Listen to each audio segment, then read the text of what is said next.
Assalamualaikum warahmatullahi wabarakatuh. Halo viewers, apa kabar? Kembali dengan saya dalam channel saya ini, Dendi. Eh, Pada video kali ini, oh iya saya lupa bilang. Eh, saya ucapkan terima kasih kepada para viewers yang selalu setia mengikuti video-video dari saya tentang sejarah.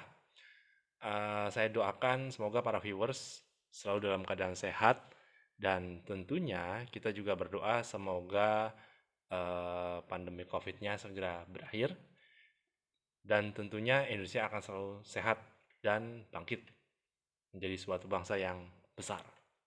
Oke.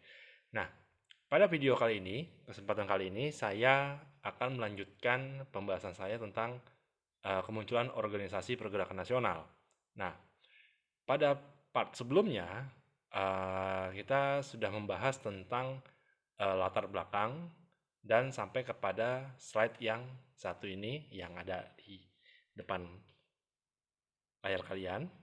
Namun sebelum saya lanjut, jangan lupa untuk klik like, subscribe, share, dan tentu saja klik tombol loncengnya untuk menantikan notifikasi terbaru dari video-video saya. Oke, baiklah viewers, kita mulai saja sekarang. Nah, pada video sebelumnya, saya sudah membahas tentang latar belakangnya. Mungkin bisa kalian cari di deskripsi, atau bagi kalian yang baru bergabung dalam channel saya, nanti akan saya berikan link di atas mengenai video-video saya sebelumnya. Oke, kita mulai. Nah, kemarin kan kita sudah bahas tentang tonggak kebangkitan nasional, meliputi dari perkembangan organisasi yang membangkitkan semangat nasionalisme. Nah, ini adalah beberapa organisasi awal pada masa pergerakan nasional, berikut genrenya, ya genre ya, kayak judul film gitu. Organisasi awal ada Budi Utomo, SI, Indis Party, kemudian ada yang bertemakan pendidikan, keagamaan, perempuan, bahkan yang progresif, radikal, ya seperti Perhimpunan Indonesia, PKI, dan PNI. Itu salah satunya. Nah, yang kita bahas di slide berikutnya adalah mengenai eksistensi organisasi pemuda. Di antaranya, adalah, ups, saya geser ya, uh, gambar saya. Ada Tri Koro Darmo. Di sini adalah organisasi yang didirikan sebagai bentuk tidak puasan terhadap Budi Utomo. Ya, namanya sebuah organisasi pastinya ada semacam, sorry, ada semacam perbedaan pendapat ya, perbedaan pendapat yang sesungguhnya bisa mengarah kepada membangun suatu organisasi lebih baik ataupun bisa memecahkannya, seperti itu. Nah, tokohnya seperti Satiman Wirosari, Sunari, dan Kadarman. Jadi bisa dikatakan kalau kita bicara organisasi pemuda itu sangat banyak ya, sangat banyak dan tentunya ini adalah cikal bakal. Makanya mungkin bagi para viewers yang mungkin duduk di bangku sekolah terus ingin masuk ke SMA, masuk universitas nantinya, saya sih berharap agar para viewers atau calon-calon mahasiswa ini bisa aktif dalam berorganisasi. Kenapa? Kalau misalnya di sekolah kalian tergabung dalam OSIS misalnya, itu adalah salah satu upaya untuk mengembangkan diri. Sejauh mana kita mengenal orang, mengenal individu, mengenal kelompok, dan tentunya menggali potensi diri sendiri. Itu gambarannya. Oke, selanjutnya ada Yong Java. Yong Java di sini adalah sebentar. Eh, ya, iya. Oke.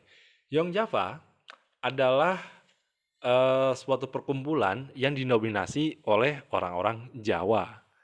Itu pada 12 Juni 1918 di mana Korodarmo mengubah jadi Yong Java. Kepengurusan Yong Java memang tidak lepas dari dominasi tokoh-tokoh Tri Korodarmo atau turunan dari Budi Utomo. Nah, di mana organisasi ini masih cenderung sifatnya kedaerahan ya. Mayoritas organisasi-organisasi pergerakan di Indonesia atau masa kolonial itu belum mengusung nama Indonesia, tetapi masih mengusung nama wilayah atau daerah. Berdasarkan tadi ada yang berdasarkan suku ataupun etnis.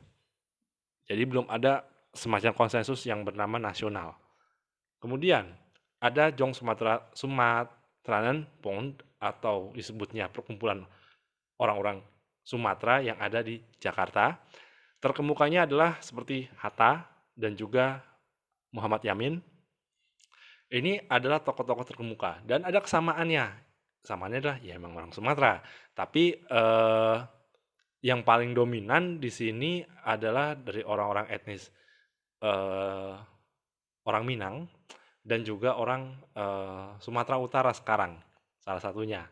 Jadi orang Sumatera Barat, Sumatera Utara itu ketika itu dalam sejarah memang mendominasi dari terbentuknya masyarakat Sumatera atau perkumpulan pelajar atau pemuda Sumatera ini karena mereka berdasarkan apa namanya budaya Melayu.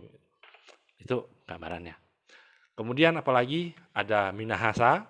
Ya, kalau Minahasa kita pasti identik dengan Sulawesi yang tinggal di Semarang. Jadi pada saat itu orang-orang Minahasa ini banyak yang merantau, sama seperti orang Jawa ataupun juga orang Sumatera yang merantau ke berbagai daerah di wilayah Hindia Belanda atau kolonial.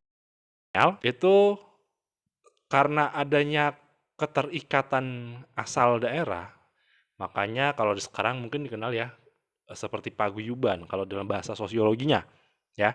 Sosiologi dalam sosiologi itu kan ada penjelasan mengenai kelompok sosial berdasarkan ikatan asal, yaitu paguyuban. Ada juga yang berdasarkan ikatan darah, yaitu juga disebut paguyuban. Beda dengan patembayan. Patembayan itu kan sebuah ikatan karena faktor kepentingan. Ya, contoh kayak partai politik dan sejenisnya. Oke.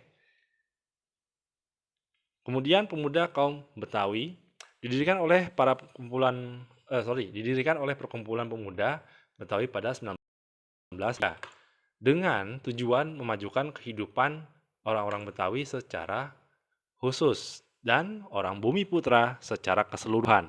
Makanya konteks Bumi Putra atau pribumi ini sesungguhnya masih kabur. Kaburnya kenapa? Kabur berdasarkan lokasi atau wilayah di mana orang itu berada. Istilahnya kayak akamsi, anak kampung sini misalnya kan, itu adalah contoh. Misalnya anak kampung A, misalnya kan dia merantau ke suatu wilayah ke C misalnya kan, kemudian bertemu dengan orang dari kampung A gitu kan, yang asalnya sama. Ya mereka bisa membuat sebuah perkumpulan, tentu saja bisa karena adanya kesamaan asal wilayahnya. Mungkin sebagai contoh. Semoga saja yang nonton video saya ini bisa, misalnya yang masih bangku sekolah SMA, misalnya kelas 12, itu ingin masuk ke universitas, semoga bisa dapat kuliah di universitas negeri ya, walaupun saya juga nggak melarang untuk masuk swasta. Tapi kalau misalnya di negeri ya, nih pengalaman saya dulu, ada namanya perkumpulan mahasiswa dari daerah. Misalnya ada daerah Minang, kemudian ada daerah Tegal, atau daerah Ngapak ya, Tegal, Brebes, Pekalongan dan sekitarnya, itu terkadang mereka membuat sebuah perkumpulan mahasiswa. Perkumpulan mahasiswa dari misalnya Minang tadi, Batak juga ada, bahkan tadi yang saya bilang Tegal, Brebes dan daerah Ngapak sekitarnya itu membuat suatu perkumpulan organisasi. Ya tujuannya apa? Ya karena mereka merantau, misalnya ke Jakarta, mungkin akan dibantu kalau misalnya bicara nyari kos-kosan ataupun nyari apa namanya, ya akomodasi lah atau tentang cara kuliah di ibu kota tuh seperti apa, gitu. Tapi nggak hanya di Jakarta sih, tapi di banyak daerah juga mungkin seperti itu, kayak di Bandung, Semarang, ataupun Sumatera. Oke? Nah, berikutnya kita bicara tentang kesadaran persatuan dalam Kongres Pemuda yang pertama yang dilaksanakan pada 30 April hingga 2 Mei 1926. Di mana salah satunya adalah menyepakati penggunaan bahasa Melayu sebagai bahasa persatuan, yaitu bahasa Indonesia. Ya, makanya kalau bisa dikatakan bahasa Indonesia itu ini sejauh yang saya tahu adalah gabungan dari bahasa-bahasa yang ada. Makanya ada istilah serapan. Ya, serapan ya. Serapan kan ada yang dari bahasa daerah, ada yang dari bahasa asing.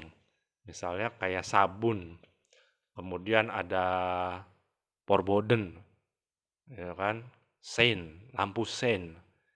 Itu ada beberapa kosakata yang berasal dari bahasa serapan. Oke. Kemudian 2 bulan setelah kongres, pertama, perwakilan organisasi pemuda sepakat membentuk namanya Young Indonesia atau Orang Indonesia. Nah, di sini mulailah muncul suatu pertanyaan yang saya akan melemparkan kepada kalian, para penonton viewers saya yang menawan.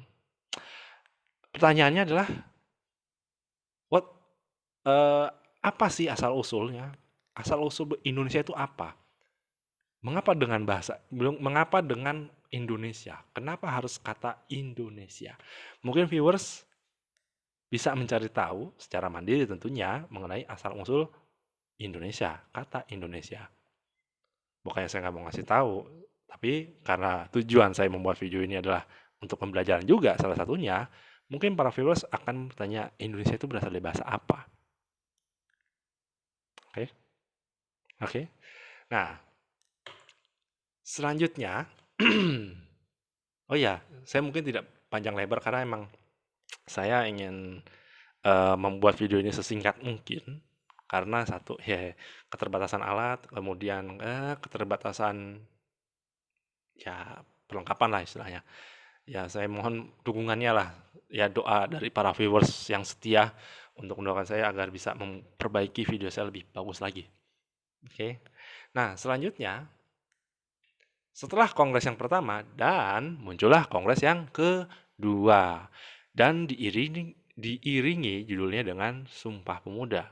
Nah, terdapat rapat pertama yang diselenggarakan di gedung Catholic Lincoln Bond Water Plant atau di Jakarta lah atau Betawi lah namanya sekarang. Waterloo Plant itu kayaknya di sekitaran mohon koreksi ya viewers ya kalau memang saya salah dengan Waterloo Plant itu adanya di Gunung Sahari atau di mana ya? Atau di daerah Gajah Mada sekarang ya. Saya agak agak lupa ingat, maklum. Saya bukan dewa. Kalau saya dewa mungkin saya akan jadi dewa judi. Ala Stephen Chow. Oke, itu gambarannya. Intermezzo ya. Maaf. Oke, lanjut. Pada 27 Oktober 1928, Muhammad Yamin mengulas 5 faktor yang mampu memperkuat persatuan. Apa itu? Nanti. Ya. Ada rapat pertama, ada rapat kedua. Nah, rapat kedua di sini diselenggarakan di Gedung OS Java Bioskop pada tanggal 28 Oktober 1927, di mana panitia kongres memberi kesempatan kepada Sunario dan Ramlan untuk memaparkan pemikiran mereka mengenai pendidikan dan demokrasi. Apa yang dipaparkan? Ya sama seperti istilah Muhammad Yamin, mengenai 5 faktor memperkuat persatuan. Salah satunya adalah masa lalu. Memori masa lalu, ya jangan bicara masa lalu mantan ya, buang saja itu. Oke, 5 faktor, salah satunya saya tidak bisa menjelaskan limanya, coba viewers yang cari, ya karena itu tujuannya. Nah, 5 faktor, salah satunya berkaitan dengan histori, kejayaan masa lalu. Nah, kejayaan masa lalu maksudnya apa? Bahwa Indonesia itu memiliki banyak kerajaan-kerajaan yang besar dan memiliki pengaruh yang luas, bahkan ke luar Hindia Belanda sendiri. Itu mungkin maksudnya. Oke. Kemudian selain itu dari Kongres Pemuda kedua ini muncullah rapat ketiga yang dilaksanakan pada 28 Oktober 1928. Ya. Oh iya, ini mungkin saya salah ngetiknya ya, salah ngetik itunya tahunnya. Maklum, kerjanya malam soalnya. Diselenggarakan di Gedung Indis Klub Huis ya. Penetapan lagu Indonesia Raya sebagai lagu kebangsaan, serta bendera merah putih sebagai bendera Indonesia, serta peleburan organisasi pemuda dan pengucapan ikrar Sumpah Pemuda. Dan disinilah muncullah Sumpah Pemuda. Nah, Mungkin di antara viewers bertanya-tanya, sebenarnya versi Indonesia lagu Indonesia Raya itu yang mana? 1 stanza atau 3 stanza? Dua-duanya benar. Dua-duanya benar. Kenapa? Karena itu adalah lagu yang resmi. Istilahnya, kalau istilah sekarang di era digital, minta link dong. Nah, mau short link atau long link, gitu kan. Biasanya kan pada gitu tuh, yang suka nyari link apa, link film biasanya, bukan film yang tanda kutip ya, misalnya mencari film Hollywood, ya, misalnya yang lagi box office apa itu kan, karena lagi pandemi orang pada rame nyari link film, atau yang cewek nyari link film drakor misalnya kan, itu ibaratkan seperti itu. Ya, mungkin ilustrasi saya seperti itu ya mengenai penetapan lagu Indonesia Raya tuh kenapa ada 1 stanza atau 3 stanza, karena em, salah satunya manakah yang terbaik, sampai akhirnya ditetapkanlah pertama yang 1 stanza gitu kan. Karena apa? Karena dianggap lebih praktis dan lebih kuat gitu. Sedangkan 3 akhirnya kan juga ditetapkan, namun dalam acara-acara resmi ya biasanya ya diputar adalah yang 1 atau 3, tergantung ya pihak penyelenggara acaranya. Oke? Nah, mungkin itu aja ya untuk part kedua kita. Nanti part ketiganya akan segera menyusul. Jadi stay tune di channel saya. Mohon maaf apabila ada kesalahan ataupun baik dari segi penyajian ataupun penyampaian dan juga bentuk dari eh, yang saya tampilkan ini. Oke, terima kasih. Tetap semangat, tetap positif dan jangan lupa olahraga. Wassalamualaikum warahmatullahi wabarakatuh. See you next time. Oke, bye.